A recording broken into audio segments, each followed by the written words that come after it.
I'm Michaela Vernava for NESN.com in the NESN studios with our Patriots beat writer Doug Kyed. With Darrelle Revis heading over to the New York Jets and the Patriots re-signing safety Devin McCourty, two of the biggest questions have been answered. But Doug, now what are the biggest needs the Patriots have on the defensive side of the ball? I think the one that everyone's really kind of focusing on is cornerback. With Revis gone, they didn't pick up Brandon Browner's option. That's really the one that a lot of people are looking at, and I think that they should kind of supplement that position with at least one or two more players, either in free agency or through the draft.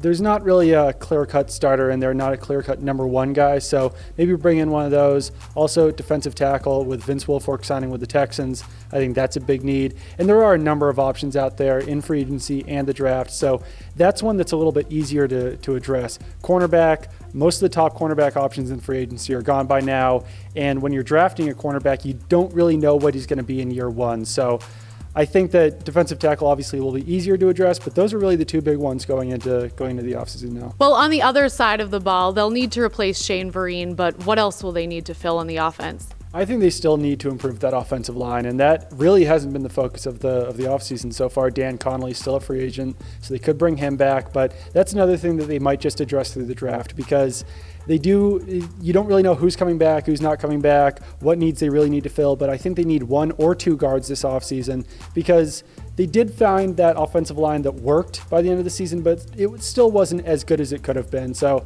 I think the guard is the big offseason need, but also, like you were saying, Shane Vereen's gone, so they need that third down back, and that could really be addressed through free agency or the draft, but they'd probably prefer to find a veteran for that role. Thank you very much, Doug. Stay on NESN.com for all the latest Patriots news. Don't forget to subscribe to our YouTube channel, and to read more, just head over this way.